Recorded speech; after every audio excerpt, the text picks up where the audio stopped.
Quel est cet échange de prisonniers? Eh bien, regardez, hier, sur le tarmac de l'aéroport de Téhéran, 3 prisonniers américains et 2 de leurs proches embarquent dans cet avion et quittent le sol iranien. Ils atterrissent 1 heure plus tard à Doha, au Qatar, qui a servi de médiateur, descendent de l'avion et tombent dans les bras de la délégation américaine. Et nous avons reçu ces images dans l'après-midi, vous allez les voir, celles de leur arrivée sur le sol américain. Qui sont-ils? Il s'agit de Siamak Namazi, 51 ans, Emad Sharki, 59 ans, et Morad Tabaz, 67 ans. Ils sont tous les 3 hommes d'affaires, binationaux américano-iraniens, condamnés à 10 ans de prison pour espionnage, entre guillemets. Ils avaient été arrêtés entre 2015 et 2018, au moment où la tension entre les 2 pays était à son maximum, sous la présidence de Donald Trump, et se trouvaient de fait en position d'otage. 2 autres prisonniers, dont l'identité n'a pas été dévoilée, ont été libérés avec eux. En contrepartie, sur ce même aéroport de Doha, 5 prisonniers iraniens aux États-Unis ont débarqué pour 2 d'entre eux avant de rejoindre Téhéran. La plupart sont des hommes d'affaires également, accusés d'avoir rompu l'embargo imposé par les États-Unis à Téhéran ou d'avoir aidé à contourner les sanctions. Mais ce qui retient l'attention et qui provoque 1000 interrogations, c'est l'autre contrepartie, c'est-à-dire que les États-Unis ont aussi viré la somme de 6 milliards de dollars à Téhéran. Effectivement, c'est cette somme qui retient l'attention. 6 milliards de dollars, exactement 5 milliards 573 millions 492 000 euros. Là encore, les banques qataries ont servi d'intermédiaire. La somme a été virée sur 6 comptes iraniens dès que le premier prisonnier américain a mis le pied sur le tarmac de l'aéroport de Doha. Donc, pesons bien les mots, Justine. Est-ce à dire que les États-Unis ont versé une rançon de près de 6 milliards de dollars à Téhéran? Eh bien, c'est l'accusation qui est brandie aux États-Unis, notamment de la part des opposants à Joe Biden. De quoi s'agit-il? Selon nos informations, d'avoirs iraniens bloqués en Corée du Sud et qui correspondent à des achats de pétrole effectués par Séoul à Téhéran avant mai 2018. Ce qu'il faut savoir, c'est que jusqu'en 2018, la Corée du Sud était l'un des 3 plus gros importateurs de pétrole iranien. En 2017, ils ont par exemple acheté l'équivalent de 248 millions de barils de brut. Sauf qu'en mai 2018, l'administration Trump décide de nouvelles sanctions commerciales à l'encontre de l'Iran du fait de son programme d'enrichissement d'uranium. Washington impose alors à tous ses partenaires commerciaux l'arrêt de l'achat de brut à l'Iran. La Corée du Sud est donc concernée et les 6 milliards de dollars dont on parle correspondent à du pétrole que l'Iran a livré à Séoul avant mai 2018, mais qu'elle n'a jamais payé. Par la suite, cet argent est donc resté bloqué dans des banques suisses. Les Iraniens réclamaient depuis longtemps que cet argent soit débloqué. Ils ont donc imposé cette condition pour parvenir à cet échange de prisonniers dont on parle aujourd'hui. Les 6 milliards ont donc été transférés dans des banques qataries, Doha, on l'a dit, ayant servi d'intermédiaire. Au passage, Washington affirme avoir obtenu des garanties. Les banques qataries auraient pris l'engagement de ne libérer ce fonds que pour des achats humanitaires de la part de Téhéran, des médicaments ou de la nourriture par exemple. Selon nos informations, des agents américains seront présents au Qatar pour vérifier le respect par l'Iran de l'usage de ces fonds. Rappelons tout de même que le Qatar est l'un des grands alliés de l'Iran dans la région. Voilà, et rappelons que les dirigeants iraniens ont dit « Dites ce que vous voulez, ces 6 milliards, on s'en servira comme nous le désirons ». Les promesses, même pas des promesses, n'engagent que ceux qui les croient. Bon, il est permis d'en douter. Mais simplement, est-ce que dans le même temps, l'Iran s'engage du coup à freiner son programme vers la bombe atomique? Non, il n'est pas du tout question de cela. Rappelons qu'en février dernier, on disait que l'Iran était parvenu à enrichir son uranium à 84%, juste en dessous des 90% nécessaires pour produire une bombe atomique. Et on considérait alors qu'elle risquait d'y parvenir d'ici quelques mois. Merci Justine. Alors 1000 questions à l'esprit, je ne sais pas qui veut commencer. Mais bien entendu, est-ce que c'est logique, le versement de cette somme? Logique par rapport peut-être au droit international, au droit commercial? Est-ce que c'est opportun? Opportun à ce moment précis en plus. Vincent? Alors d'abord, il ne faut pas imaginer que vous avez eu à un moment donné un virement du Trésor américain vers la Banque centrale de la République islamique d'Iran. C'est le dégel partiel d'avoirs et d'actifs iraniens gelés, comme on vient de le rappeler avec Justine, sous un régime de sanctions. Au fond, vous savez, dans le jeu de poker menteur que Téhéran et Washington jouent maintenant depuis des décennies, les Iraniens ont un atout dans leur jeu, c'est le stock d'otages occidentaux qu'ils renouvellent régulièrement, quitte de temps en temps, dans leur immense mansuétude, à en lâcher 1, 2 ou 3 en contrepartie de ceci ou de cela. Les Américains, eux, ont dans leurs mains un autre atout qui est précisément cette masse d'avoirs gelés qui leur permet également d'en faire un levier dans des moments. Et là, vous avez le croisement, en fait, de deux intérêts convergents, puisque les Américains souhaitaient le retour des intéressés, les Iraniens d'eux-mêmes. Et donc, c'est un exercice, je dirais, presque caricatural de réel politique. De réel politique, mais du strict point de vue d'une légalité internationale ou de l'usage, est-ce que ces 6 milliards revenaient de fait à l'Iran, sachant qu'il y a l'embargo qu'on connaît, sachant que des banques françaises ont été condamnées à 9 milliards parce qu'elles avaient encore conservé de vagues liens très vagues avec l'Iran? Oui, mais il y a toujours une forme d'hypocrisie dans cette libération d'otages. La plupart du temps, il y a des rançons. En même temps, le Conseil de sécurité avait demandé aux États membres justement de ne pas aider les terroristes à prendre d'autres otages, finalement en leur accordant des rançons. Et bien évidemment, la plupart des États disent qu'ils n'ont jamais versé de rançon quand il y a des libérations. On n'a jamais de preuves. La plupart du temps, il y a des rançons qui ont été versées. Cette fois-ci, c'est beaucoup plus clair que d'autres fois. Mais c'était une vraie préoccupation aux Nations Unies parce que vous les aidez à en prendre davantage, puisque finalement, c'est rentable. Est-ce que c'est une rançon qui ne dit pas son nom, alors, Daphné ?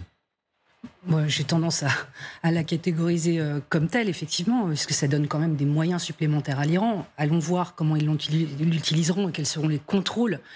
Mais on a déjà du mal à contrôler l'état de leur programme nucléaire. Alors, l'argent, une fois qu'il est viré sur un compte, je ne sais pas. En revanche, cette séquence, elle illustre aussi une tendance qui se renforce ces dernières années, c'est la diplomatie des otages. C'est-à-dire des États qui prennent en otage finalement des ressortissants étrangers pour évidemment avoir des leviers de négociation avec d'autres États. Je note quand même qu'il y a une dizaine d'années, la plupart des otages américains étaient aux mains de groupes non étatiques, soit au Yémen, en Somalie, etc. Aujourd'hui, en fait, on voit un renforcement de ce type de politique, que ce soit l'Iran, où ils sont détenus encore une douzaine d'étrangers, dont 4 Français, mais aussi la Russie. Récemment, on a vu justement un échange d'otages. Souvenez-vous de l'histoire de cette basketteuse américaine qui avait été emprisonnée pour un quand même motif. Et là, c'est la contrepartie qui interpelle, qui choque, disons-le. Oui, mais c'est quand même aussi, je trouve assez choquant d'avoir recours à des espèces d'emprisonnement sous des prétextes complètement fallacieux. Souvent des chercheurs ou des journalistes qui sont accusés d'espionnage. Évidemment, ils cherchent des infos, mais ça ne fait pas d'eux des agents de renseignement. Et pourtant, ils sont présentés comme tels pour servir de monnaie d'échange dans ce type de cas. Pierre, votre sentiment, est-ce que vous êtes, vous, choqué, disons-le, parce qu'est-ce qu'il y a une part de cynisme de la part des États-Unis qui disent au monde entier, en tout cas au monde occidental, ne commercez plus avec l'Iran. Pas un centime ne doit venir alimenter les caisses iraniennes et qui eux-mêmes versent 6 milliards de dollars. Oui, c'est assez choquant, c'est de la réelle politique brute.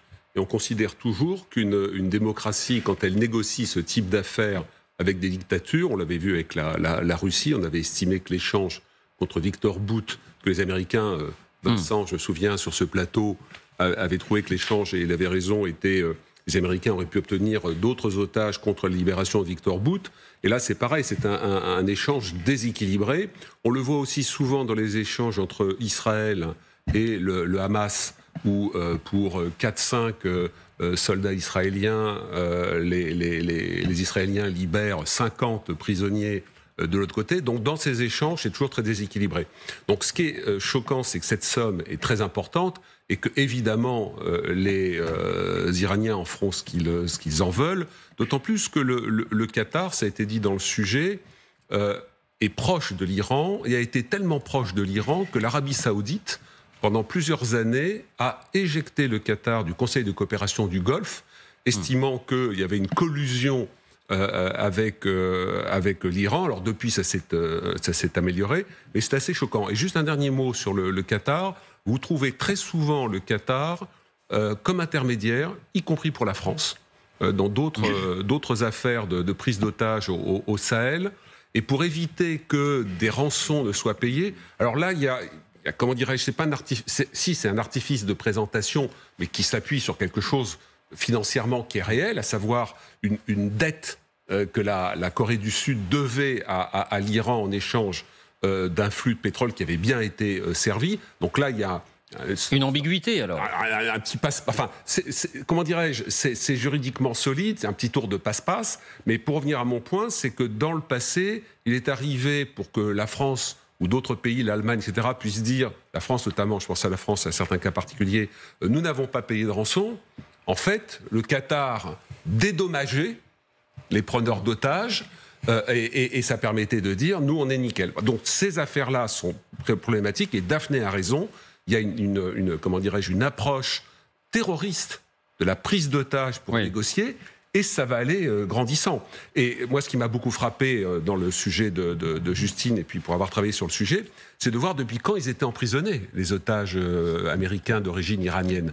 2018, 2015, c'est pas... Et puis alors, je sais pas comment sont les prisons iraniennes, mais honnêtement, je suis pas volontaire pour aller les tester. Mais, oui, Vincent. Ce qui est, à mon avis, important, puisque vous évoquiez, David, le concept de cynisme. Alors, soyons cyniques, en tout cas, dans l'analyse. Pour les Américains, au fond, c'est des monnaies d'échange qu'ils échangent à vil prix. Pourquoi ? Vous voyez, la destinée des 5 en question, bon, les 5, eh bien, 3 d'entre eux décident de ne pas rentrer. Des 5 Iraniens que les États-Unis libèrent. Donc, ça veut dire que c'était d'ailleurs des personnages qui n'étaient pas accusés d'espionnage, mais simplement d'avoir épaulé des stratagèmes de contournement de sanctions. Donc, d'une certaine manière, ce sont des monnaies d'échange mineures. J'ajoute un autre élément, c'est que tout ça était scellé depuis le 10 août, puisque le côté iranien, les captifs dont Pierre parlait à l'instant, ils avaient été sortis de leur prison, peut-être la prison d'Evin, la fameuse prison du nord de Téhéran, et ils étaient depuis en résidence surveillée. C'est-à-dire qu'en fait, le marché était déjà bouclé. Puis un point qui a beaucoup compliqué les choses, c'est que le régime iranien ne reconnaît pas la binationalité. C'est ce qui a, par exemple, considérablement compliqué le sort de la chercheuse, de l'anthropologue française Fariba Adelra.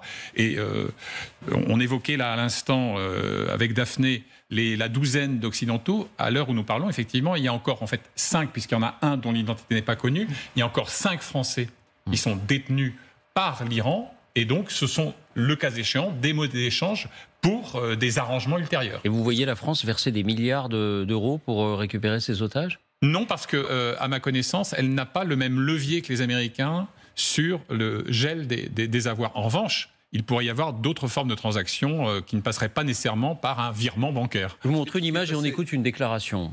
Parce qu'il y a le moment aussi, l'opportunité de ce virement, de ce versement. Au même moment, Sergueï Shoïgu est en visite à Téhéran. Le ministre de la Défense russe vient acter l'étroite coopération militaire, l'appui militaire de l'Iran à la Russie, dont on voit les effets tous les jours, avec par exemple les fameux drones d'attaque Shahid que Téhéran livre à Moscou.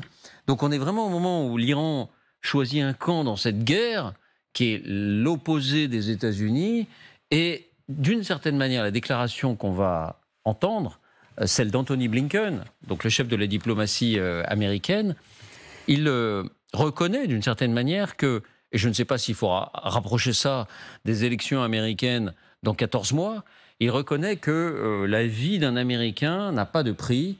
Sous-entendu, oui, il y a bien eu un donnant-donnant. Écoutez Anthony Blinken. It's very good to be able to say that our fellow citizens are free after enduring something that I think it would be difficult for any of us to imagine. I have no higher priority. The president has no higher priority than making sure that Americans who are unjustly detained anywhere can come home. Montage Baptiste Amossé. C'est assez clair. Oui. Daphné, un dernier mot? Non, mais c'est... comment dire Blinken, là, donne le bâton pour se faire battre. Dans la mesure, je comprends très bien qu'ils prennent soin de préciser que les États-Unis sont toujours derrière leurs compatriotes pour les libérer. Mais on se rappelle qu'il y a un journaliste américain qui est actuellement détenu par Moscou. Donc là, ça donne des cartes pour le Kremlin pour négocier au prix fort sa libération. Pardon. Oui, Pierre. C'est très juste ce que dit Daphné. Dans ces affaires d'otages, à chaque fois qu'un officiel parle, il devrait brainstormer avant, en termes de stratégie d'influence, d'impact, de réutilisation de sa parole, avant de s'exprimer. Parce que là, évidemment, les otages américains, ils prennent 10% de plus en valeur. Ça me surprend toujours de la part des démocraties, cette naïveté sur le fait sur des sujets comme ça, extrêmement sensibles, de parler. On a eu ça du côté français avec parfois des déclarations intempestives avant même la libération de certains de nos confrères journalistes. Au moins, ça a le mérite de nous faire comprendre ce qui est en jeu. Oui, mais si vous voulez, ce sont des parties de bras de fer sur fond, je dirais, de tension, presque de guerre, et donc on devrait intégrer, enfin les responsables politiques devraient intégrer ces schémas et ne pas parler en disant voilà, je parle à mon opinion publique et c'est pas très grave si ça a d'autres conséquences dans le reste du monde. Non, il faut vraiment être très très focalisé là-dessus, sur la portée de ce qui est dit sur ces sujets-là. Je rappelle d'un mot, on a vu l'image de Shoïgou, on a vu à quel point l'Iran et la Russie étaient proches, mais il y a aussi toutes ces images qui nous arrivent tous les jours de la répression qui continue du mouvement des femmes contre l'obligation de porter le voile. Et c'est à ce moment-là qu'on livre 6 milliards. Un dernier mot pour vous, Sylvie. Oui, absolument, mais c'est pour ça que je parlais d'hypocrisie. Et là, on retombe sur cette notion d'America First et que, de toute façon, la vie d'un Américain vaut plus que celle ou des femmes iraniennes ou de n'importe qui. Si nous ou un autre pays avait fait ça et que c'était très visible, on aurait été critiqué par les Américains. Mais là, c'est la nation la plus puissante du monde, donc ils font ce qu'ils veulent.